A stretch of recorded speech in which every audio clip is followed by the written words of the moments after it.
Monsieur le ministre-président, Madame la secrétaire générale, Monsieur le représentant, distingués invités, bonjour.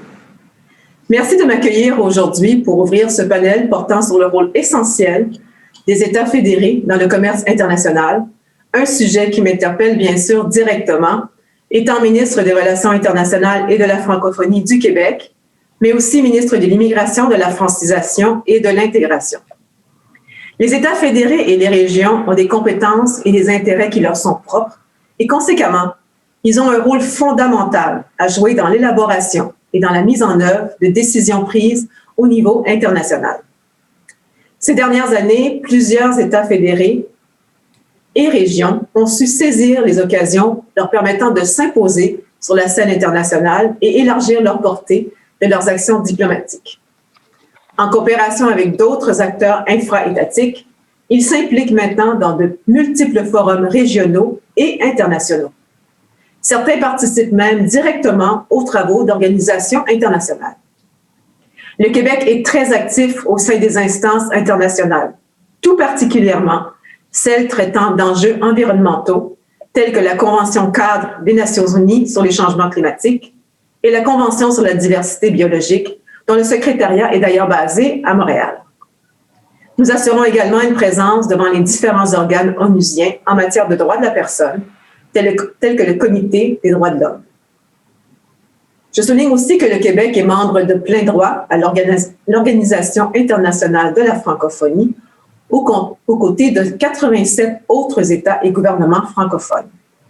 Il y a 3 semaines d'ailleurs, j'ai participé à la conférence ministérielle de la francophonie, au cours de laquelle nous avons adopté la nouvelle stratégie économique de l'OIF. Le Québec a joué un rôle important dans l'élaboration de cette stratégie, y apportant des objectifs économiques clairs et bien ciblés. La proactivité d'États fédérés comme le Québec permet d'avoir un véritable impact sur l'adoption de grandes politiques et stratégies internationales. Au cours des dernières années, nous avons assisté à une accélération de la mondialisation des échanges économiques qui s'explique notamment par la mise en œuvre de grands accords commerciaux.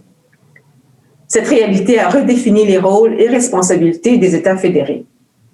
Certains, dont le Québec, participent même à leurs négociations et à la détermination de certaines conditions qui les touchent en matière de développement durable et de protection de l'environnement, d'immigration ou d'agriculture notamment. Pensons au rôle que le Québec a joué dans la négociation de l'accord économique et global, AECG ou CETA, avec l'Union européenne, en participant directement à la table des négociations sur plusieurs sujets. En raison de la taille relativement modeste de leur marché intérieur, plusieurs États fédérés, dont le Québec, sont particulièrement actifs dans la promotion des exportations et l'attraction d'investissements étrangers. La concurrence est néanmoins forte entre les États fédérés lorsque vient le moment d'aider des entreprises à percer de nouveaux marchés, à attirer de gros investisseurs ou à recruter les meilleurs talents. Les États qui réussissent le mieux sont ceux qui établissent des stratégies les plus cohérentes, qui savent mettre en valeur leur identité, leurs atouts et leurs expériences. À ce chapitre, le Québec réussit bien à tirer son épingle du jeu. Il affirme haut et fort sa personnalité internationale depuis la formulation en 1965 de la doctrine générale, considérée comme le fondement de nos relations internationales contemporaines. Cette doctrine prévoit que le Québec est souverain dans ses champs de compétences, sur son territoire et sur la scène internationale. Pour reprendre une formule évocatrice, tout ce qui est de compétences québécoises chez nous et de compétences québécoises partout.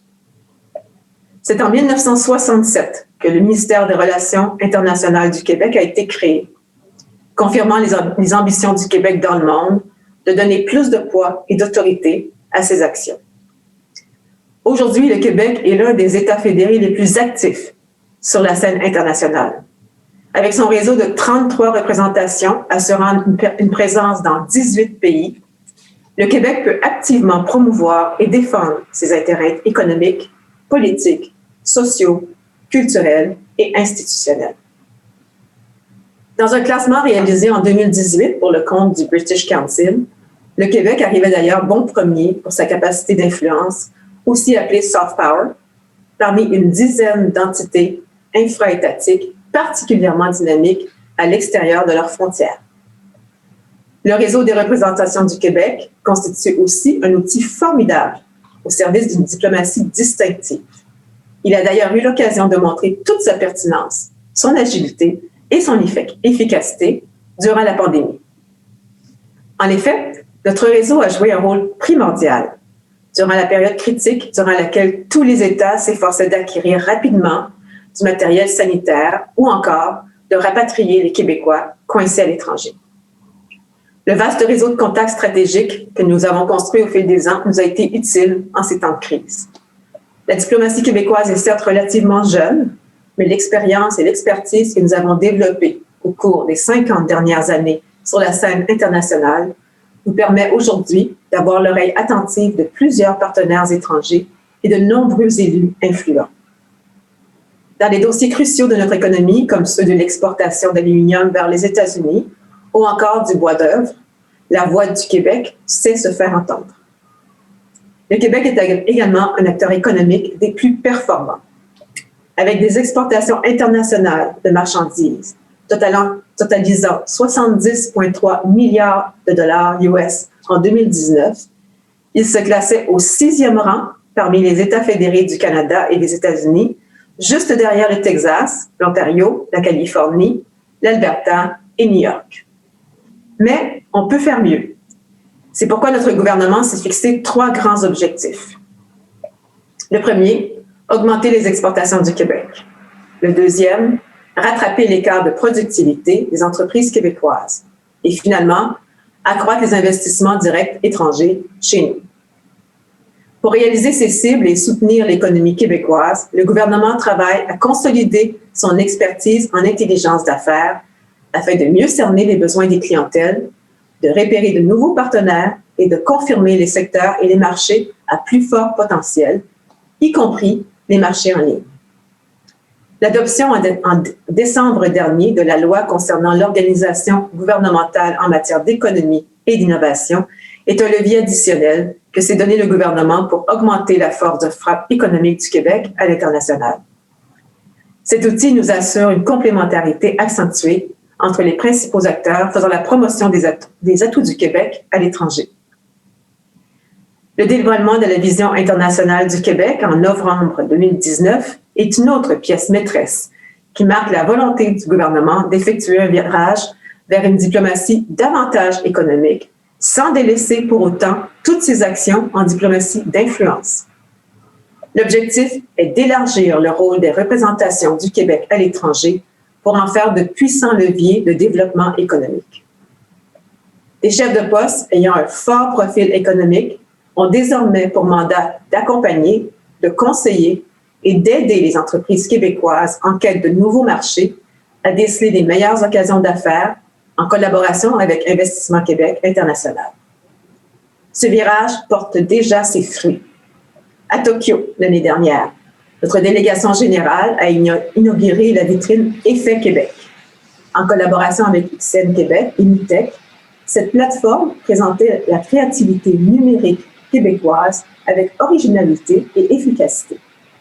28 compagnies du Québec, 134 acheteurs et entreprises asiatiques y ont pris part et 300 rencontres B2B ont été organisées. Un beau succès. En juillet dernier, l'antenne du Québec à Silicon Valley a organisé, en collaboration avec la GRAP Propulsion Québec, une mission commerciale entièrement virtuelle de 3 jours. Cette mission a permis à une quinzaine d'entreprises québécoises de présenter leurs technologies et de créer des liens avec des chefs de file de la Silicon Valley.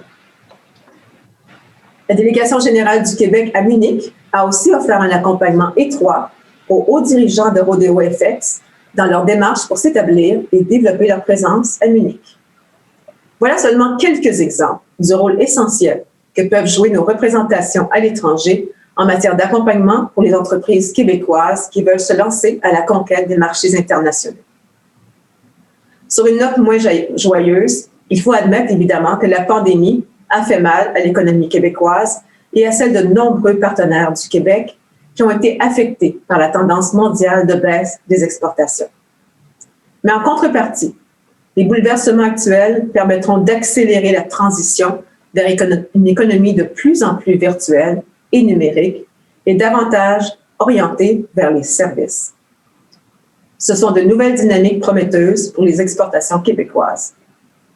Pour soutenir les efforts de démarrage de notre économie, le gouvernement du Québec travaille à l'élaboration du plan d'action pour la relance des exportations. Son objectif principal est de rétablir et de consolider la croissance des exportations du Québec. Ce plan vise aussi à générer de nouvelles occasions d'affaires par le renforcement et l'accroissement des actions de diplomatie économique et d'influence, principalement grâce au travail de terrain si essentiel des représentants du Québec à l'étranger. Afin de maximiser ses chances de retrouver le niveau d'exportation d'avant la crise sanitaire, le Québec doit concentrer ses efforts sur ses marchés et ses partenaires commerciaux les plus solidement établis, comme les États-Unis.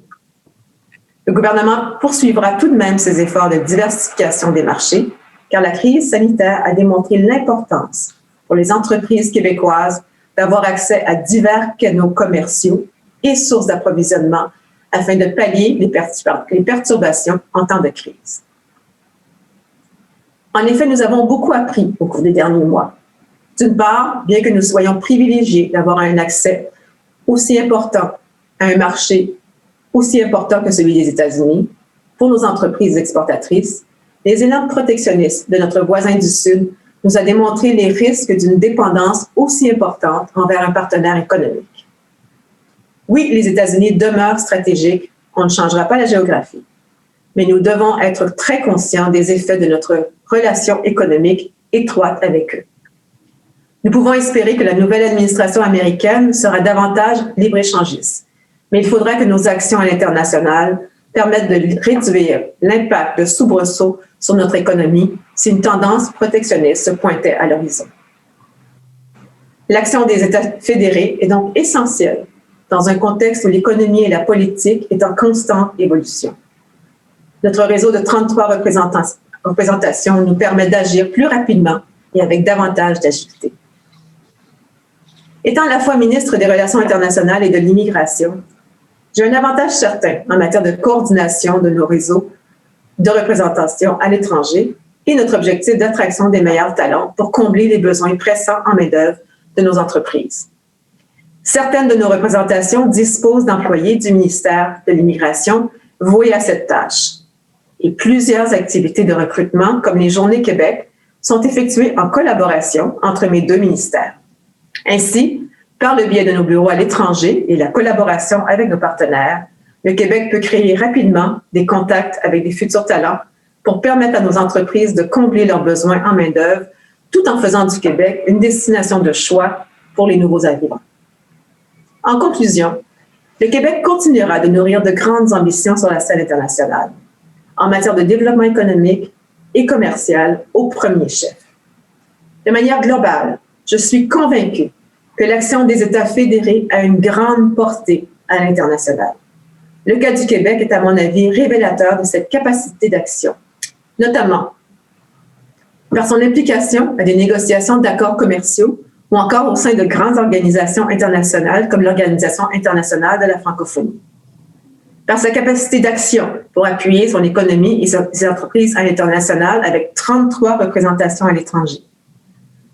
Par sa disposition à adapter rapidement son action internationale en fonction de transformations qui peuvent survenir à tout moment, comme nous l'avons vu par exemple avec la pandémie. Ou encore en mettant en œuvre des politiques et programmes d'attraction de la main-d'œuvre en fonction de ses besoins du marché. Le Québec multipliera donc ses actions en diplomatie d'influence, poursuivra ses efforts pour faire rayonner son identité et sa culture, diffuser son expertise et propulser l'innovation québécoise sur les marchés mondiaux. Le Québec sera, au cours des années à venir, un acteur de plus en plus dynamique sur l'échiquier mondial, sans aucun doute avec d'autres États fédérés. Je vous remercie et bonne journée. Very much, Minister Girault, for those opening remarks. My name is Jonathan McClory, and I'm a partner at Sanctuary Counsel based in London. So it's more of a good evening or good afternoon rather than good morning from me. It's my great pleasure to welcome our speakers for today's session. Let me start first with Secretary General Maria Elorza. Ms. Elorza's entire professional career has been focused on international relations. Since December 2012, she served as the Secretary General for External Action of the Basque government. As Secretary General, she is responsible for planning and promoting the Basque government's foreign affairs and coordinating the government's internationalization strategy. Minister-President Jan Jambon from Flanders, he is the Minister-President of Flanders, a role he assumed in October 2019. Formerly, Minister-President Jambon was Deputy Prime Minister at the federal level and Minister of Security and Interior for Belgium. Mr. Jambon is a leading politician of the New Flemish Alliance Party and is known for his critical role during the terror and security crisis in Belgium in 2016. And finally, Congressman Ted Lieu. Congressman Lieu is currently the representative of California's 33rd District in the U.S. House of Representatives, which he has held since 2015. He previously served in California's State Assembly and the California Senate, as well as serving as a counselor for, I believe, Torrance, California. I hope that's right, Congressman. And before then was in the United States Air Force on active duty for 4 years, and now continues to serve in a reserve capacity as a colonel in the United States Air Force. It's a great pleasure to have all of you with us. Thank you for joining us. So I'm going to start by putting a question sort of to all of you. First, let me start with Minister-President Jambon and Secretary-General Elorza. So we know in recent years, in the case of Quebec, it's been decades actually, that states and provinces and regions have steadily expanded the scope of their diplomatic capacity and initiatives, and many have set up their own governmental agencies or departments to promote regional exports and attract foreign investment. And I think you both represent regions that have done this very well over the decades. How do each of your respective regions differentiate themselves globally and from other regions of your country? And in your experience, what have been the most effective mechanisms for doing that? And before I'll start with Minister-President Jambon for that one, but Congressman Lieu, just to give you a second to prepare as well, a similar question for you, but of course with a different perspective, with a federal role sitting in the House of Representatives. How do you think California differentiates itself from the rest of the US? And what's the one factor or action that stands out for you in California's ability to really create a distinctive image in the minds of global audiences? But let me first go to Minister-President Jambon for that and how Flanders differentiates itself. Yes, first, thank you for welcoming me to this prestigious panel.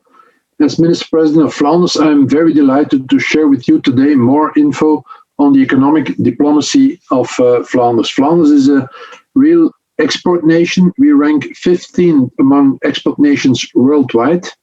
The Flemish share in Belgian total exports amounts to 82% of the total Belgian exports. This is entirely Flemish, I would say, almost entirely Flemish. And you can imagine then how important it is for us to have and to execute our own economic competence. As you can imagine, 2020 was also for Flanders, it was a terrible year, and certainly for Flanders' export-minded economy. This is shown in the latest figures. In the first 8 months, our export numbers fell by 12.15%. in comparison to the same period in 2019. Through concrete examples, I'd like to show you today why the regional level is, in my opinion, the most experienced, the best informed, and the most relevant level to support an economic recovery after COVID-19. First of all, it's important to highlight that Flanders operates in a particularly interesting federal context. In 1993, constitutional revision granted Belgium's federal entities the right to develop international cooperation, including the signing of treaties in matters of their exclusive competence.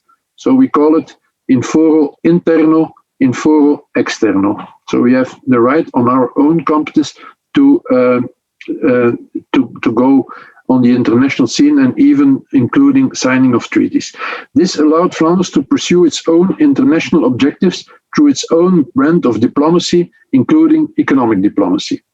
Economic diplomacy always has the potential to strengthen international cooperation, be it practiced by states autonomous regions, or even cities. This is why Flanders has signed or co-signed no fewer than 922 treaties, of which 214 MOUs with various countries, territories, and international organizations. Since the start of the shift of the competence from the federal to the regional level in the early 90s, export figures haven't ceased to rise, resulting in an export figure of 325 billion euro in 2019.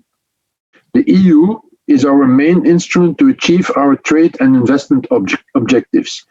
We actively influence EU policy making by way of our permanent representative to the EU and our role in setting the Belgian federal agenda and influencing Belgian positions on EU and international matters relating to trade, investment, industrial policy, and the economy, amongst other competences.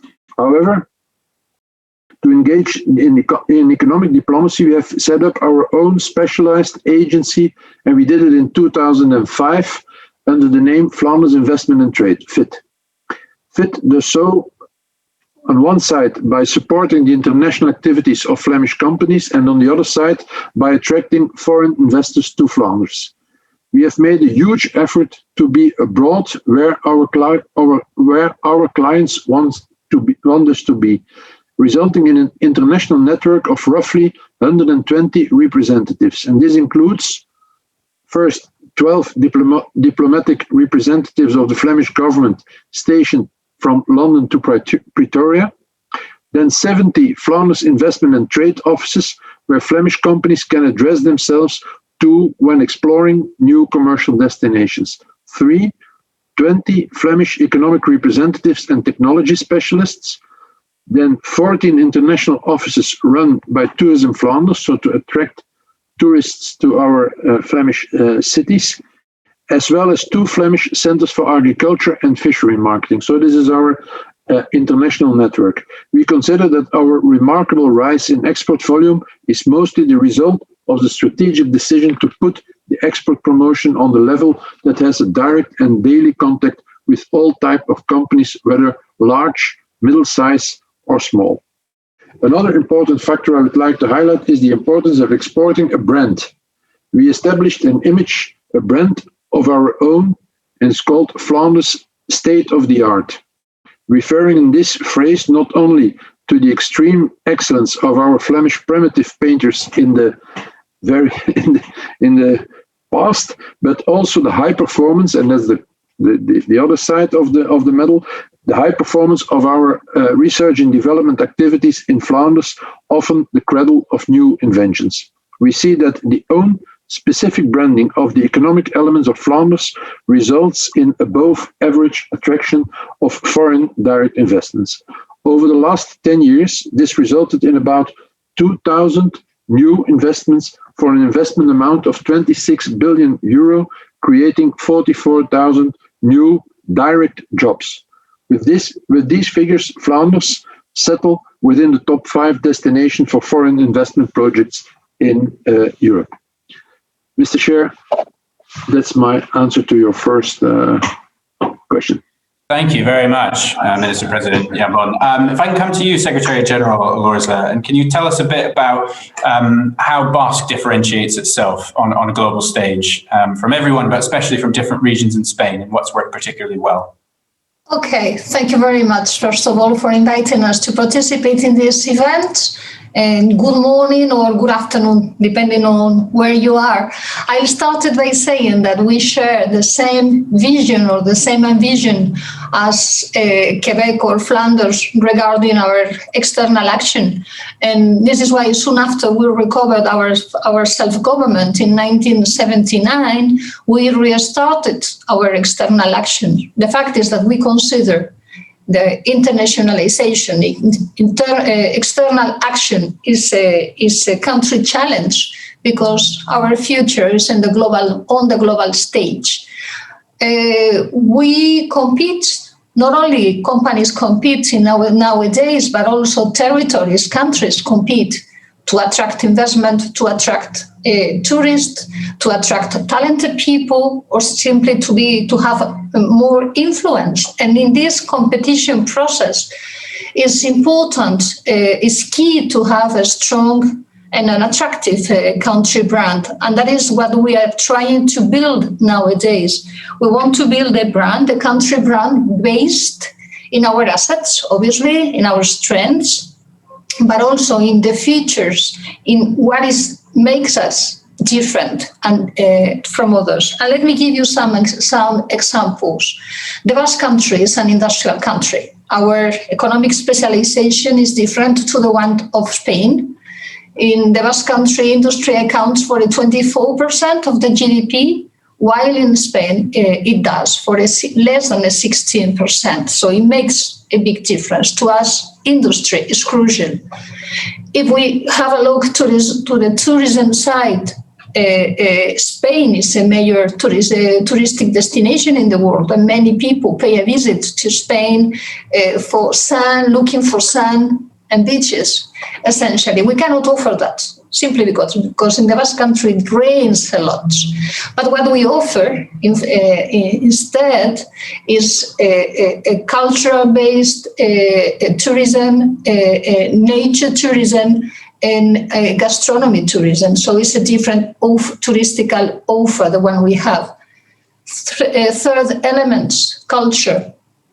We have two official languages, one being Spanish, and the other one is Basque. It's a language of our own, and it's the oldest language in Europe. Basque people have been speaking a language of their own for more than 5,000 years. And this is an asset, and it's a small jewel that we have.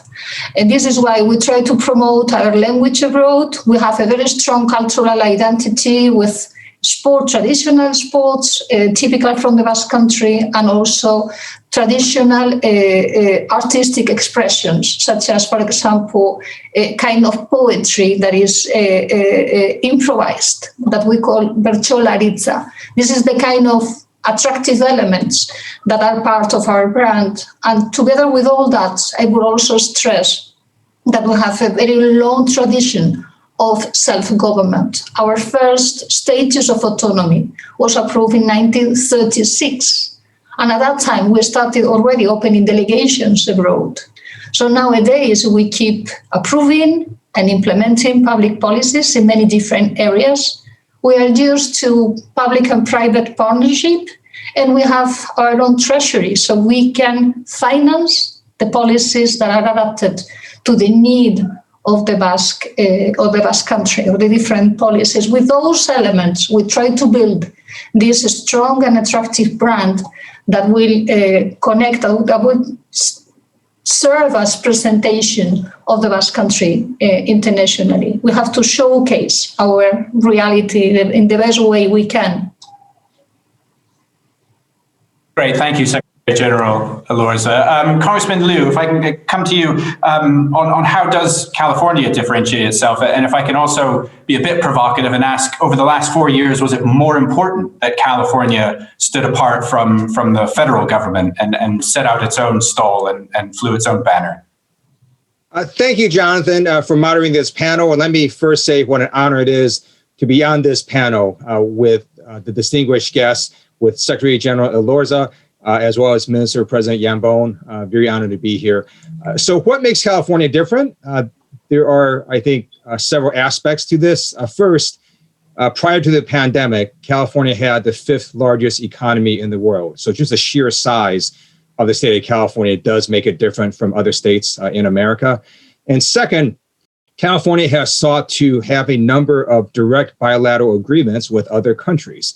So, for example, in 2016, California signed a bilateral agreement with Japan on issues related to fostering climate change projects and to work on climate change mitigation and adaptation. In 2014, California signed a memorandum of understanding with Israel regarding water and cybersecurity and other issues related to research and trade.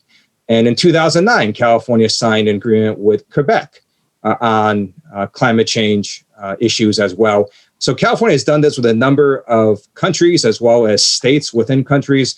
And that's something that California does more than a number of other states.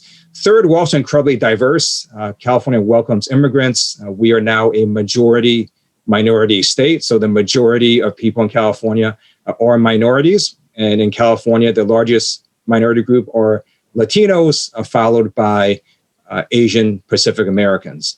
And then finally, we have Disneyland, right? Everyone loves Disneyland. So there's that. Now, in terms of the last 4 years, we've seen, I think, a foreign policy from the federal government that has been inconsistent, somewhat chaotic, and hard to understand for many people around the world.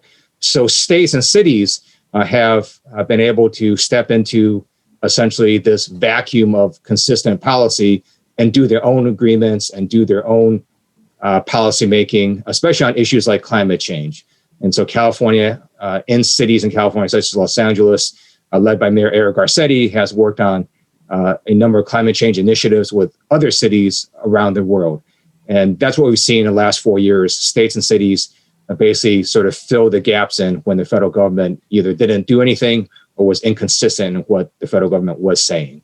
And that's one reason I authored the City and State Diplomacy Act, which would create an office within the Secretary of State's department in America. And that office would then help cities and states do diplomacy. And it would also assign personnel to help cities and states do diplomacy. And so thank you for having me on this panel and look forward to answering additional questions. Thank you very much, Congressman. Minister-President Jambon, if I can come back to you. I mean, obviously, the main issue that everyone is dealing with is the pandemic and how we respond to that. And I'd love to know how has the Flanders government, with this fantastic global network of diplomatic boots on the ground, as it were, that you referenced in your first response, how has the Flanders government responded? What are the ways that your representatives abroad have had to adapt in terms of economic diplomacy and global engagement? Yes, the COVID-19 pandemic has proven to be an accelerator of transitions in the economic development environment. In a normal year, we tried to organize a significant number of foreign visits, as well as receiving heads of state, other foreign dignitaries in Flanders.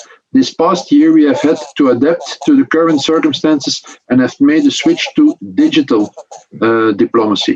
For example, most recently, the Flemish-Dutch summit. We have every year a summit between the Netherlands and Flanders. And this year, the summit has taken place fully online.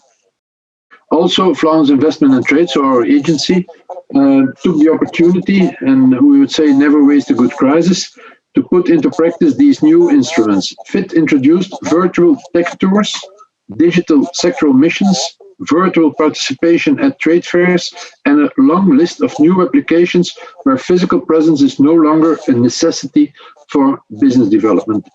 The investment department, on the other hand, has put a lot of effort to embrace artificial intelligence in its quest for new potential investments in Flanders. By screening the internet through special algorithms, we aim to detect in an early stage companies who are in the verge of going abroad, aiming as such to contact them before other regions or countries get in the picture. Flanders Investment and Trade worked together with the European Commission on this project. All these examples show that to tackle the economic repercussion of the COVID-19 pandemic, the regional international economic development agencies are putting a whole new toolbox of instruments into place.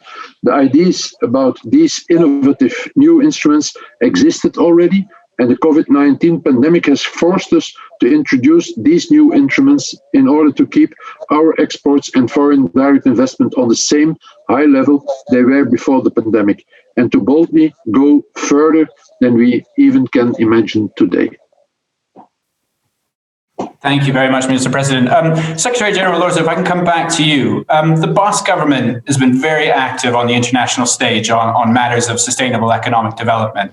How does the Basque government work on sustainable development, both in terms of green development, but also socioeconomic equitability.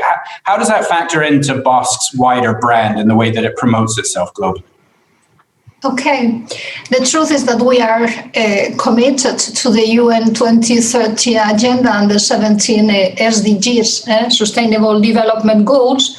We fully share the view that is behind it, and is the urgent need to reconcile, on the one hand, economic development, social welfare, and also environmental sustainability.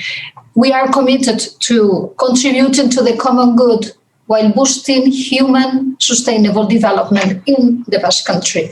This is why in 2018, we approved the Euskadi Basque Country 2030 agenda, and it's an exercise to localize the global proposal, adapting it to the reality of the Basque society. Since then, we are implementing this agenda. There's a number of compromises, of engagements we are implementing, and year by year, we are publishing an assessment report disclosing the progresses we made in the different areas covered by this whole agenda. Additionally, we participate in many networks and many fora reflecting, discussing about sustainable development in order to move forward and keep improving. And to give an example, last year, our president, Lendakari Urkullu, was invited to participate in the HLPF, in the high-level political forum in New York. He was part of the official program, and we had the opportunity to present the Basque agenda in the UN. And within this agenda, obviously, climate change and the green tradition have a key role and a key part. They're important for the agenda, but also it's an important issue for our external action. We approved, the Basque government approved, the Basque climate change strategy, Clima 2050, and it's the general document that encompasses a set of measures that we are implementing in order to cope with the targets in terms of reduction of greenhouse emissions we have committed to achieve, and in order to adapt our economy, to adapt our society to climate change. To give you an example, so far we have reduced the emissions by 26% compared to 2005. And in a short time, we intend to pass a law on energy transition and climate change, the main goal being to achieve carbon neutrality by 2050. But in any case, in order to reach those ambitious targets, we are convinced that cooperation is a must. And this is why we are participating in different networks tackling green issues. We are members of the climate group, the same as Flanders and California. And we hold the presidency of a network called Regions 4, and we share that network with Quebec and also with Flanders too. In those networks, we learn from each other, we benchmark, we share best practices. To give you a very, very concrete example, under the Climate Group Alliance, we have signed the Compact of State and Regions, and we have announced our objectives in terms of greenhouse emission reduction targets. And with the other signatory governments, every year we disclose the progresses we are making in this process of reducing emissions. This is a very specific cooperation we are implementing at present. And we are also involved in a project called Iceberg in Europe with participants from 10 European countries. It's a huge project, a project worth 16 million euros. We are leading the project, and it's a project that is trying to promote circular economy in the building sector, how to reuse the building materials. This is something we are doing in cooperation with agents, with governments from other countries. And I think is the way that is, I'm really convinced that international cooperation is the only way to succeed the green transition, and is the only way to link our country image to sustainability.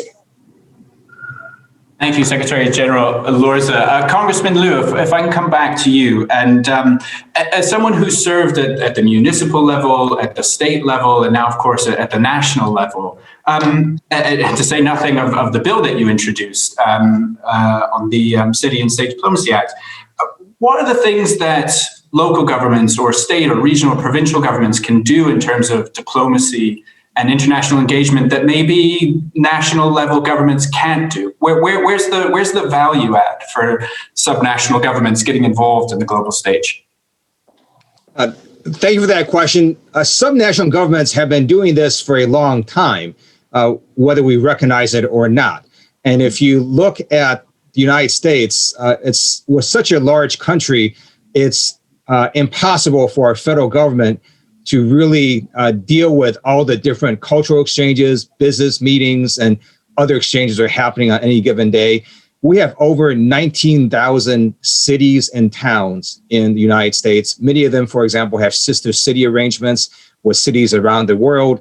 And any given week, they're having cultural exchanges, trade delegation meetings, and all these interactions with people around the world. And most of this is happening at the city, county, or state level, not at the federal government level, just because of the sheer size of America.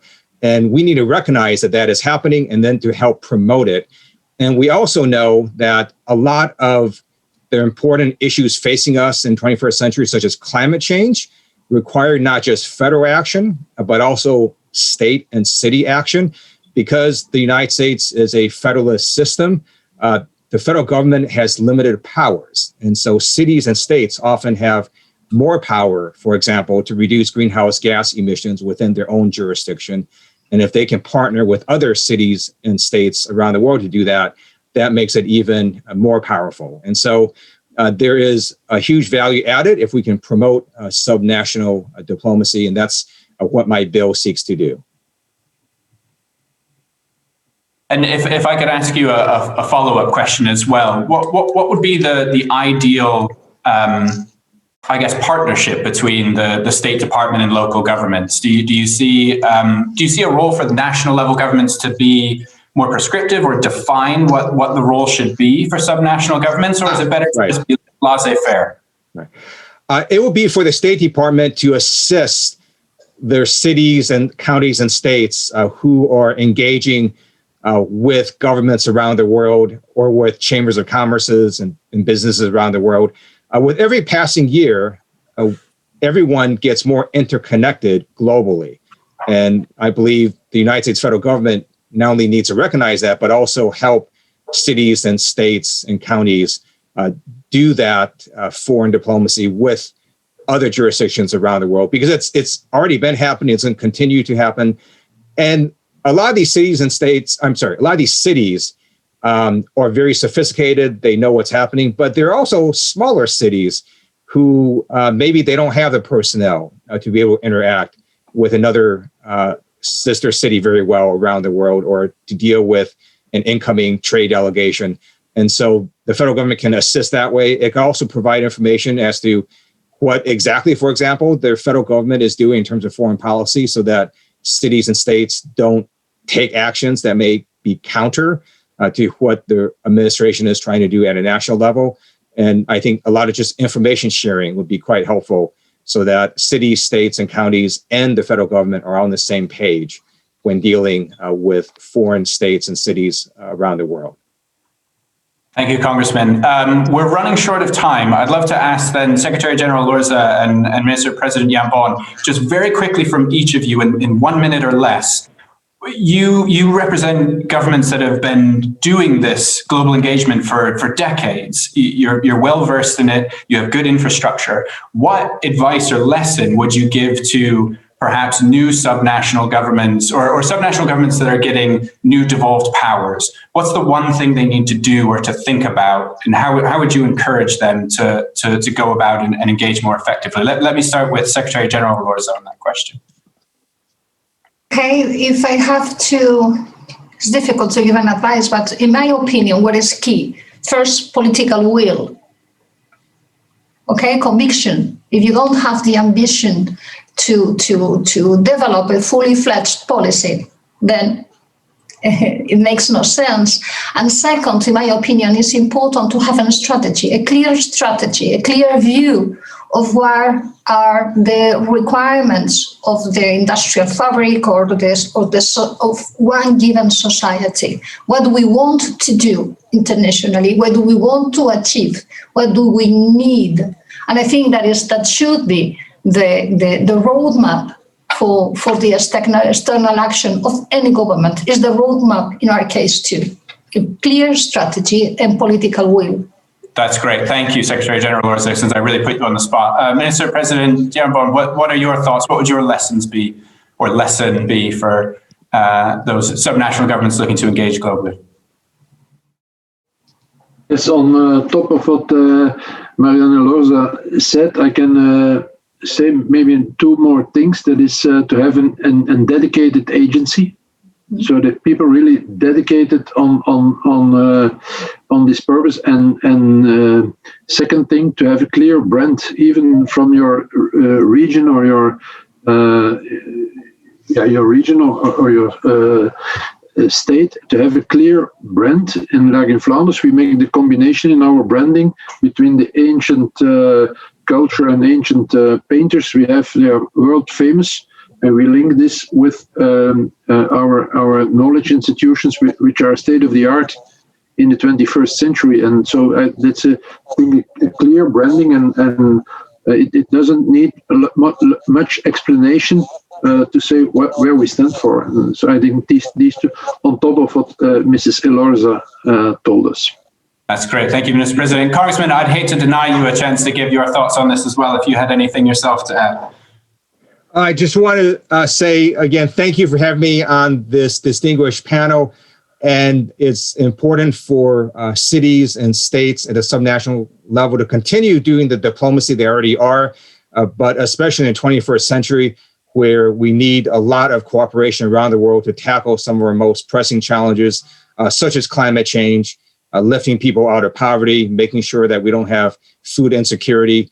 There are just a number of issues that cities and states can work together on, and I look forward to helping promote that at the federal level. That's great. Thank you, Congressman. And thank you so much to all of our panelists. I'm afraid we've actually run over time. Thank you to our hosts as well in the Government of Quebec. And thank you to everyone who's joined us for this fascinating discussion. Thanks so much. I wish you a good onward conference and a wonderful day.